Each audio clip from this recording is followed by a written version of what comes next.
What is going on, guys? Prostin Talk you back again with another review, and I'm here to review WWE Nxt Takeover 31. I only watched this a couple of hours ago because last night I didn't get around to watching it because I was busy doing other things, and yeah, I didn't have time to watch it. So sorry about my eye, guys. It's really red at the minute, so apologies if that's freaking you guys out. Um, Something happened with my eye, but I'm. It's nothing serious. It's just a little infection I have. Hopefully, it's gonna go away soon. But anyway, we have the first match of the night. We have the opener, which is Damien Priest defending his North American title against Johnny Gargano. This was a really good way to open up the show, in my opinion. I thought that this was a great match here. I'm a big fan of Damien Priest. I'm a fan of Johnny Gargano. I thought these guys worked really well together, and obviously recently Damien Priest has turned face. Obviously he's had a little mini feud with Johnny Gargano, and this was really good.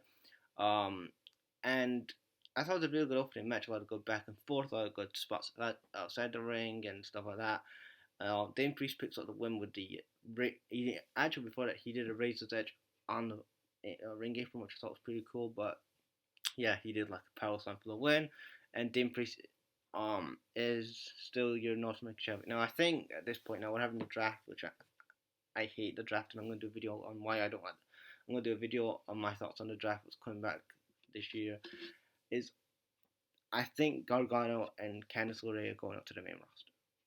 I think they're going to probably go opposite together, but I think this is probably the last thing they're going to do in NXT because what else can they do together? Like they basically Gargano's been champion before. He's feuded with everybody on NXT. So you know, I hate to say it, but maybe he has to go on the main roster. If it's to go, yes, I've got him, Johnny Gargano. Oh, such good shit, pal. But yeah, it was a good opener, and I like the match. Kushida versus the Velveteen Dream. So obviously, I like the video package we had earlier of Kushida and how he's basically when he came into WWE, he was had this big hype, and then he got that wrist injury, and then he was out for 2 months, and then he got screwed over with the cruiserweight title match and other opportunities, and then finally the Velveteen Dream came back, and him and the Dreamer feuding together, and then this was a good match. It wasn't like I don't think better than the other match, but it was a good match here. The uh, Kushida gets the win here, and after the match, Kushida snaps, and he basically turns on Velveteen Dream, so Kushida's a heel, which I'm really interested to see how Kushida does in this new heel character, this kind of heel badass character kind of thing. But yeah, Kushida got the win. Then we have the North American title online is Santon Escobar versus with Whackin' Wild, which is aka who was in TNA, Zima Ion, with Isaac Swerve Scott. I've never seen this guy, so I don't know much about him. But they had a good kind of build up to the match. Escobar gets the win. It was your typical good cruiserweight match. But yeah, then we had Io Shirai versus Candice LeRae for the NXT Women's Championship.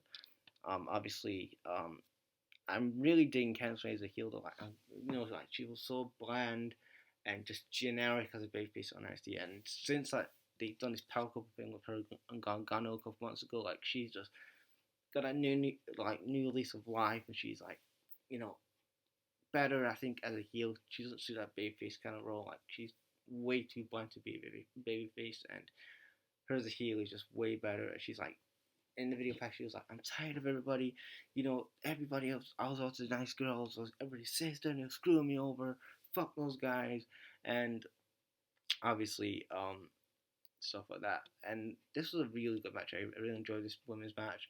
I'll go back and forth. Io Shirai gets the win. Johnny Gargano tries to get involved. Obviously, he tries to get the pin. Ref takes a bump. Gargano tries to screw over Io Shirai. Doesn't work.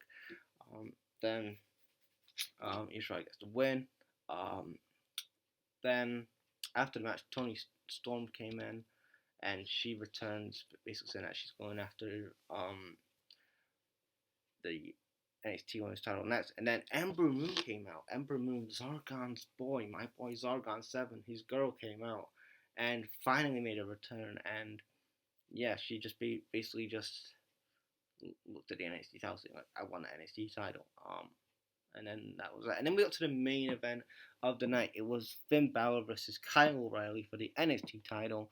And this was a real good match. First time these guys have ever faced off against each other. And I really enjoyed the Kyle O'Reilly video package I've been putting on TV the last couple of weeks, where he started in Ring of Honor and stuff like that. And I really enjoyed this match. And I thought maybe Adam Cole's going to turn on Kyle O'Reilly, and he was going to have like Kyle O'Reilly, Adam Cole feuding, and then a bit of ascension in the Undisputed Era. Maybe we could get that down the road, but I really like this match. Finn Balor gets the win and retains the NXT title with the coup de grace. A lot of great back and forth. They did a lot of great chemistry. I would love to see these guys actually have another match down the road, like another match. I just think that these guys kicked ass. They did so many spots, and I'm not going to say them all, but it was a real good match. And also, after the match, Adam Cole got attacked by this other guy I've never seen before on NXT. So it's like they're going to do a story with this other guy. I don't know who his name is. So sorry if you guys, I don't know who he is. So if you guys know who that guy was, tell me in the comments because I couldn't remember his name. But yeah, and that is my NXT 31 takeover review. Leave your thoughts, guys, in the comments. Before I go, guys, obviously Halloween Havoc is coming back this month. 20 years later, WWE are bringing it. Well, they're actually debuting it. They're gonna have Halloween Havoc 2020 for NXT. So I'm interested to see what's gonna happen there. So I'm gonna review that, and I may review it actually. Halloween Havoc of maybe 98 or something like that. But yeah. Anyway, guys, leave your thoughts, guys, in the comments, and I'll check you later.